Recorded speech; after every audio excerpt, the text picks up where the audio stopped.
Hello, good morning. कैसे हैं आप सब?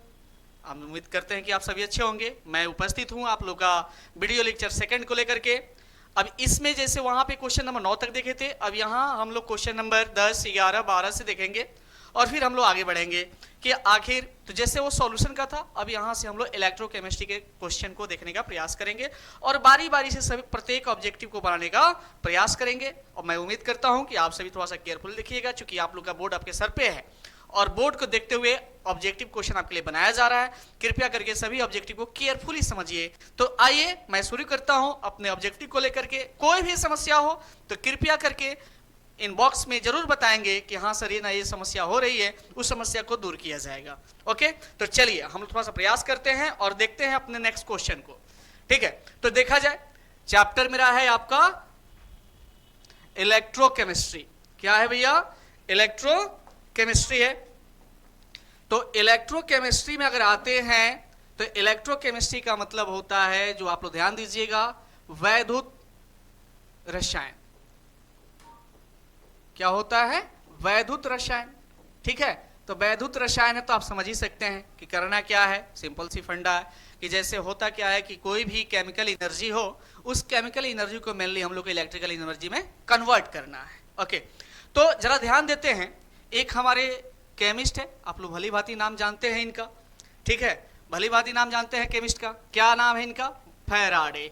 ओके, तो फैराडे साहब ने अपना कुछ इलेक्ट्रोलाइसिस के लिए लॉ भी दिया था। तो इनके नाम पर एक वैल्यू आता है।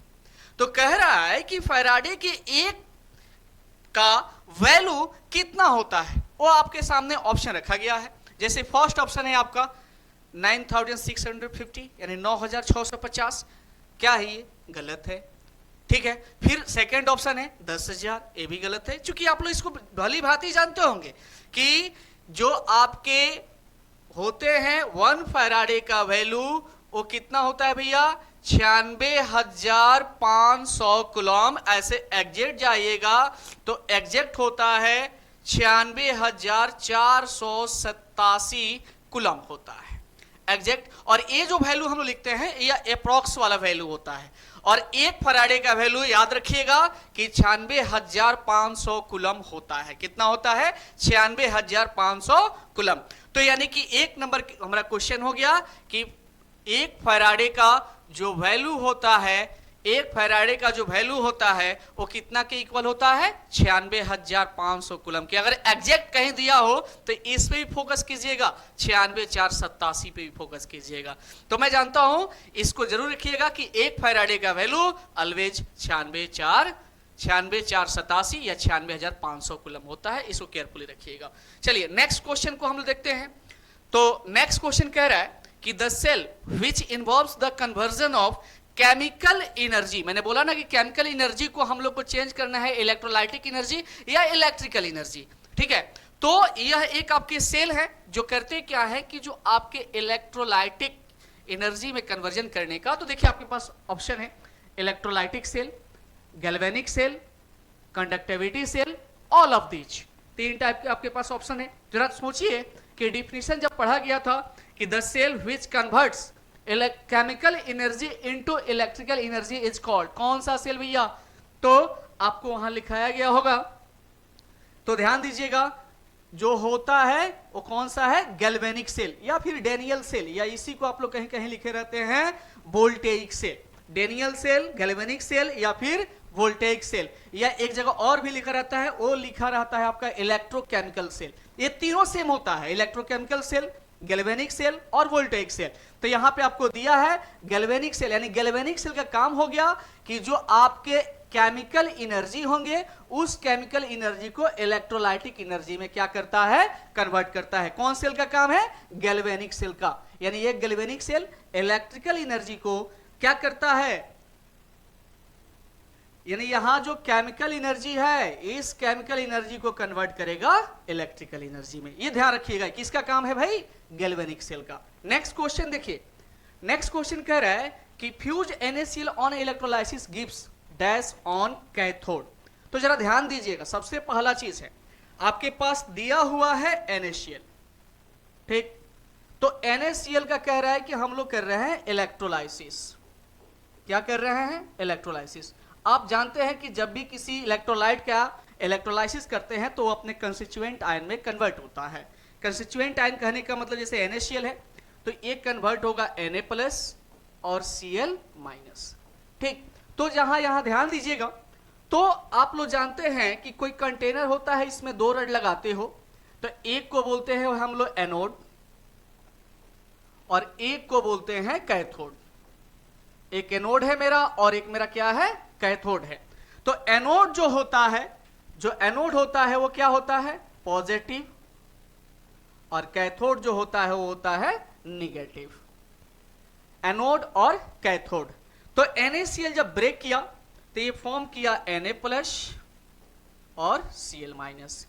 फिर इलेक्ट्रोलाइसिस के बाद क्या होता है कि यह कंस्टिट्यूएंट आयन जो है अपने से अपोजिट वाले के पास जाता है, यानी कि Na+ जो है वो कहां जाएगा, कैथोड पर, और Cl- कहां आएगा आपका, एनोड पर। तो मेरे किसके बारे में पूछ रहा है कि NaCl के electrolysis dash on the cathode, cathode पे। तो कैथोड पे देखिए तो भैया कौन सा जा रहा है, सोडियम प्लस जा रहा है। तो देखिए तो कहीं सोडियम ऑप्शन में है, यानी कि ऑप्शन सी जो है मेरा क्या है, सही ऑप्शन है। यानी कि इसको तोड़ने पर Na+, तो Na+ जो है ये जाएगा कैथोड पर,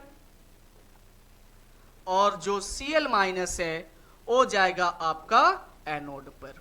एक कैथोड पर और एक आपका एनोड पर। तो इस चीज को याद रखिएगा कि जब भी किसी इलेक्ट्रोलाइट का इलेक्ट्रोलाइसिस करते हैं तो 2 पार्ट में टूटता है, एक कटायन और एक एनायन। तो जो कटायन होता है वो निगेटिव वाले के पास इलेक्ट्रोड पे जाता है, और धनायन जो होता है आपका पॉजिटिव वाले के पास। धनायन चला गया निगेटिव और एनायन कहां चल गया, पॉजिटिव, यानी कि अपोजिट वाले के पास जाएगा अपने। कभी सेम वाले के पास वो लाइब्रेट नहीं करता है, जब भी लाइब्रेट करता है तो अपने से अपोजिट वाले इलेक्ट्रोड के पास करता है।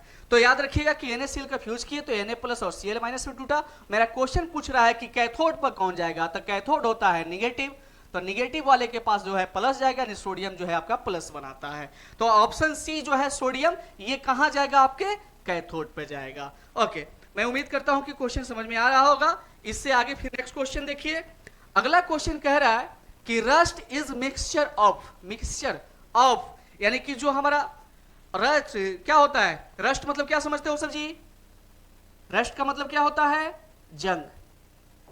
क्या होता है भैया, जंग। तो जंग जो होता है वो किसका मिक्सचर होता है, तो मेनली फेरिक ऑक्साइड, याद रखिए, और फेरिक हाइड्रोक्साइड। फेरिक ऑक्साइड और फेरिक हाइड्रोक्साइड का जो मिक्सचर होता है वो आपका रस्ट होता है। क्या होता है, रस्ट। यानी कि रस्ट जो है वो फेरिक ऑक्साइड और फेरिक हाइड्रोक्साइड का मिक्सचर होता है, यानी कि ऑप्शन मेरा सी जो है वो सही है। नेक्स्ट आइए, कह रहा है कि Faraday second law of electrolysis, Faraday second law of electrolysis is related to, यानी कि सेकेंड लॉ में क्या कहता है, देखिएगा ध्यान से, कह रहा है कि 2 इलेक्ट्रोलाइटिक सेल को क्या किया गया है कि एक सीरीज में कनेक्ट किया जाता है। एक सीरीज में क्या कहता है, कनेक्ट करने के बाद क्या है कि इसमें same quantity of electricity pass कराया जाता है। सेम क्वांटिटी ऑफ इलेक्ट्रिसिटी को क्या करते हैं, पास करते हैं। तो पास करने के बाद क्या होता है कि जो मास डिपॉजिट होता है, यह मास इसके इक्विवेलेंट वेट के डायरेक्टली प्रोपोर्शनल होता है। क्या होता है, जो मास लाइब्रेट करेगा वो उस इलेक्ट्रोलाइट के इक्विवेलेंट मास के डायरेक्टली प्रोपोर्शनल होगा।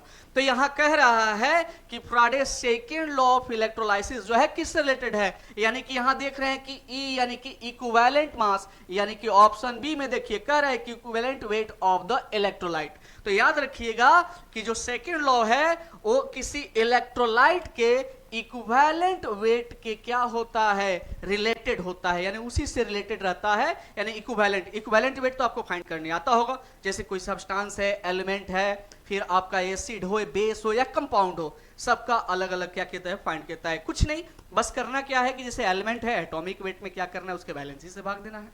जैसे फिर आपका कंपाउंड है, कुछ नहीं करना है भाई, मोलिकुलर मास फाइंड कीजिए, उसका वैलेंस फैक्टर है उसे डिवाइड कीजिए।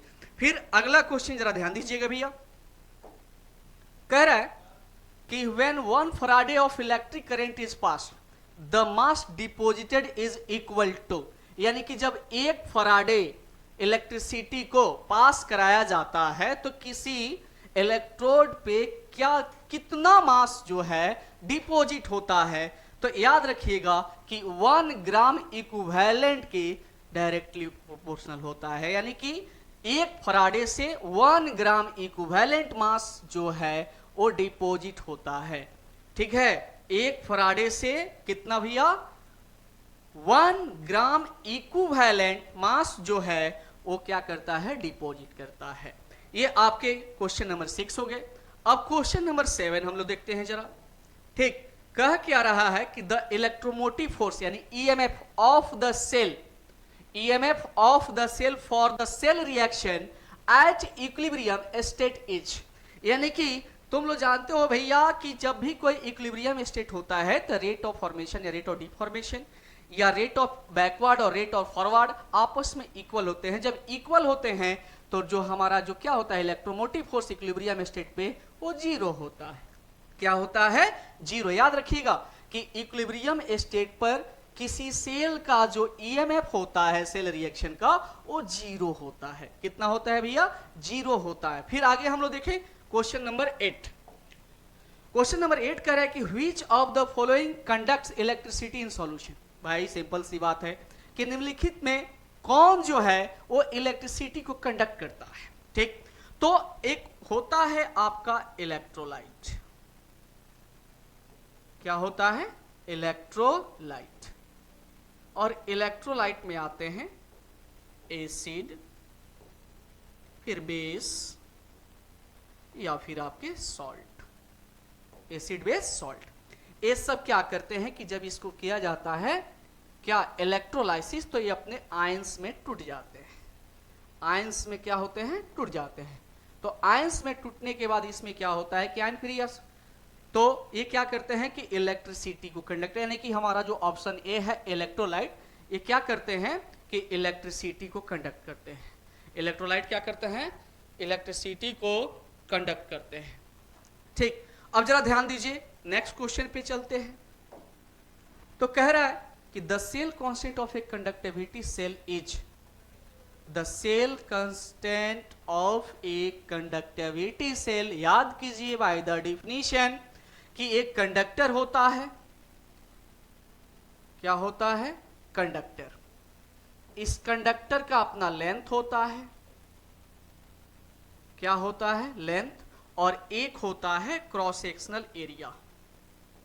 क्या होता है, क्रॉस सेक्शनल